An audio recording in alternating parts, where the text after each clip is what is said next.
Some people call it delusion. Some people call it creation. You guys, can I just tell you how absolutely fascinated I am by the science of the stories that we tell ourselves, about ourselves, and about the world, and how that affects and literally changes ourselves and the world. Obsessed! I am totally obsessed.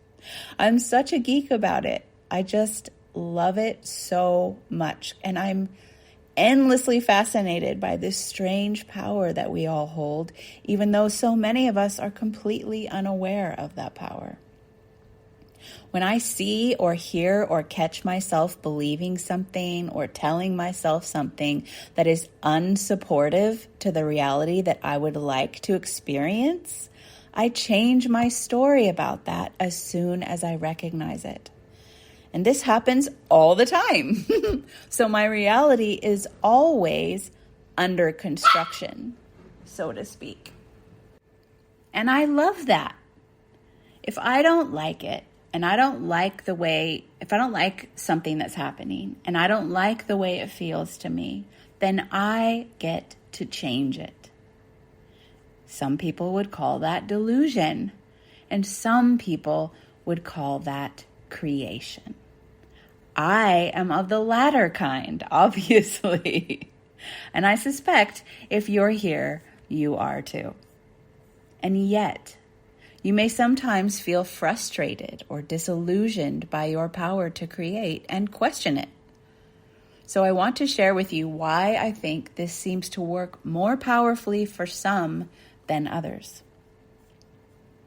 I know you've heard it all before in the realm of manifestation and intentional creation, but I'm here with a slightly different take on the actual point of power here. But first, let me tell you a little bit more about my extreme love of this art form and how I came into it. In retrospect, I think I always knew this power on some level, and I think we all really do deep down. But I think I was much more in touch with it just because of the very different ways that I chose to do things in my life. The more courageous way I chose to do things and try things, even though I had no idea if they would fail, and how I dared to do a lot of things that just weren't done that way, quote unquote, before I even knew my power to create a different path just by changing my consciousness, before I knew anything about these teachings at all. But I couldn't name that at the time. I was just kind of doing that. I didn't know what I was actually doing. It wasn't until after my, quote, spiritual path started to unfold at around 30 years old that I remembered and relearned about this innate power that we all hold within us. I put spiritual path in quotes because we're always on our spiritual path without exception. We just might not call it that or be aware of that or feel that it is exactly that at certain times in our lives. But anyway, there were many, many ways that power became apparent to me. And surprisingly, it was not through the manifestation teachings at first. That actually came much later.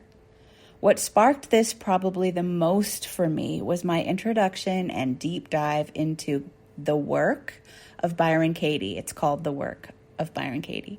15 years later, and I still use it all the time. To this day, nothing has been more powerful and transformative to my life than this tool. It was the first time that I experienced for myself in a very real and palpable way how something that you believe to be true could be totally undone and shown the opposite to be true in a matter of minutes. I witnessed how the mind could completely shift from what it was absolutely certain of to the complete opposite viewpoint in just a few moments, and could go from like harrowing grief or fear or anger to laughter in a few minutes just by investigating that story. And I was absolutely giddy with this discovery at the time when I discovered it. It was like breaking out of a prison that I've lived in my whole entire life. The more of the work I did, the more I saw that no belief is really absolutely true, but that we could just question the ones that cause us pain and suffering. And I saw that the thoughts and stories were just projections, and that I could adjust the projector by inquiring within myself. No need to go trying to control and change others or change reality or the world. I could come back to the unconditional love and peace and joy within me without having to do any of that, which I had no idea or clue how I would ever be able to do anyway. I can't control people and the world and all that. So what a freaking relief. That was my foundation. Doing that work was my foundation. It didn't rid me of mind, ego, whatever you want to call that. And I wouldn't want it to. That's vital to our whole being.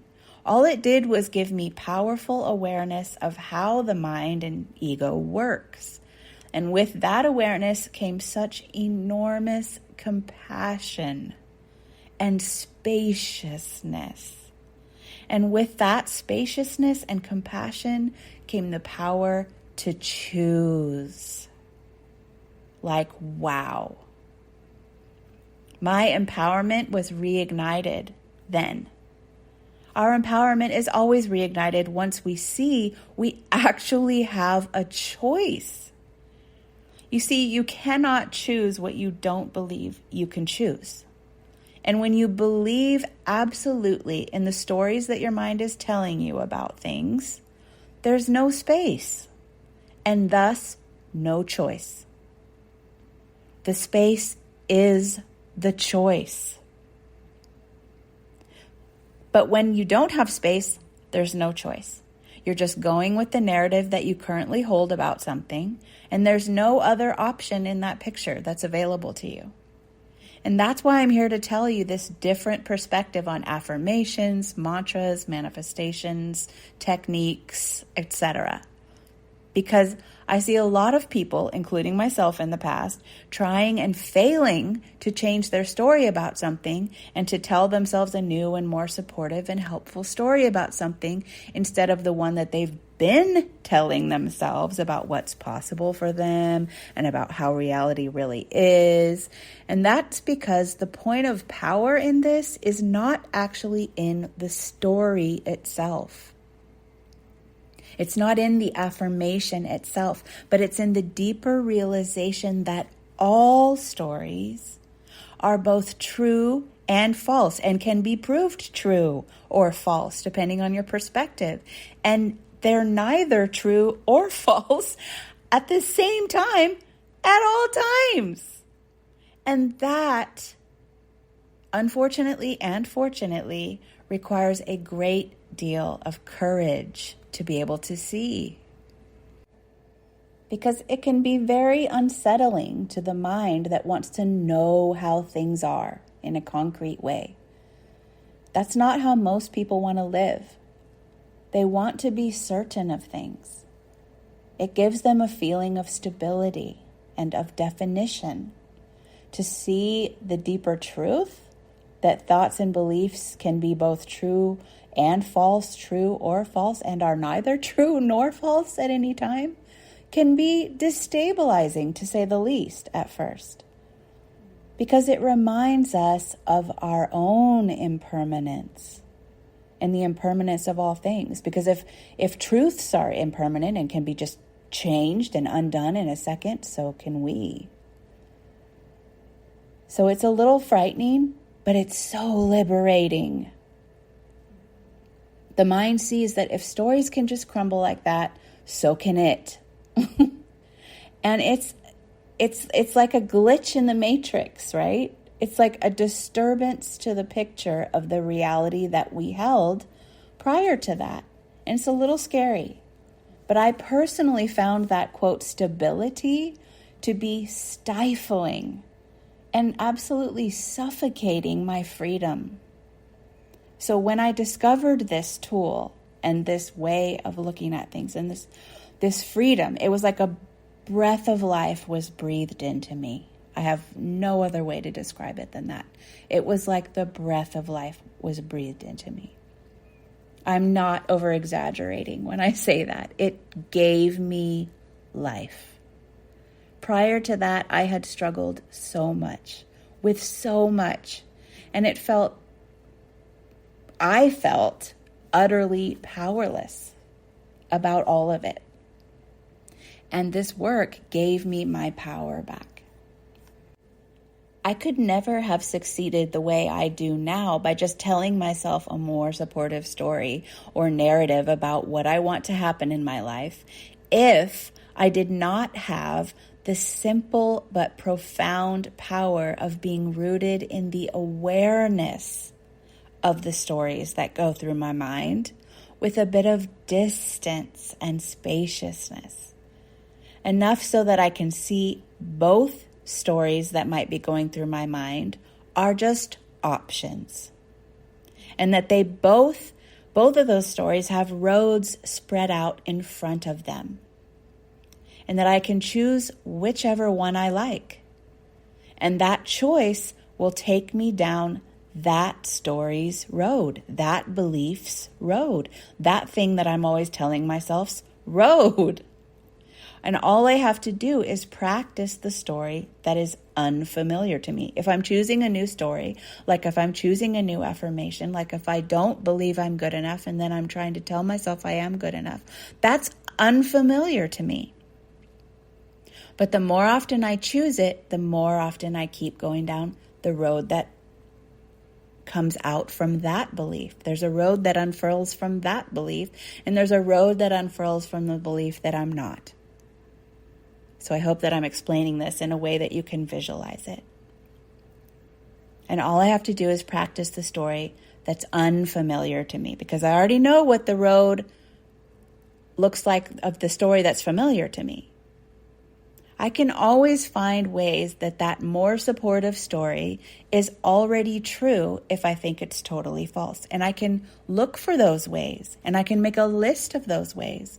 And also, I can have patience with myself as the mind learns its way along this new neural pathway that I'm creating in my brain. This new road of this new story that I'm telling. The mind is used to the other road, the one where you tell yourself you're not good enough, or that person or that place or this thing is your problem, or whatever it is that your story is that's in your way. So my point with all of this is that it's not just telling yourself the new story or the affirmation or of what you're creating. That rarely works, at least not super powerfully. The real power and the real turning point in this is in your simple awareness of the stories that you're telling. Just that aware space where those clouds of thought pass through.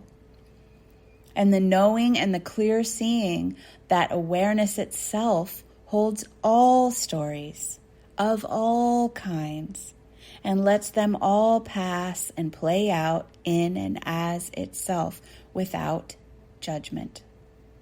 Every story in existence, good, bad, ugly, horrible, wonderful, supportive, destructive, they're all in consciousness. They're all allowed to exist. And they are. They are existing. Here they are. Whether we like them or not, there they are. But when we step back and we get a bit of space from them, that is where our power to choose lives. And you can access that state by questioning your beliefs with something like Byron Katie's The Work, or you can access that state through meditation or just practicing simple awareness, or through your own style of self-inquiry, or lots of other tools. Anything and everything that will get you in touch with that witnessing present awareness in you. Because it's one thing to conceptually understand all these things, but it's entirely another thing to experience something that you really believed was true about yourself or the world and felt totally trapped by, and see that fall away and completely lose its power over you in a matter of minutes. That changes you from the inside out. And it never ceases to amaze me how I can sit down and begin in one universe, like I'm living in one universe, and then 10 minutes later, I'll be living in an entirely different universe. Like I'll sit down with some belief that's haunting me, troubling me, some thought or some judgment, and in that moment, I'm living in and experiencing the universe that I'm in as cruel and unkind. But by the time I'm done questioning it and turning it around, I'm in tears of joy and relief, and I'm living in a kind and loving universe once again.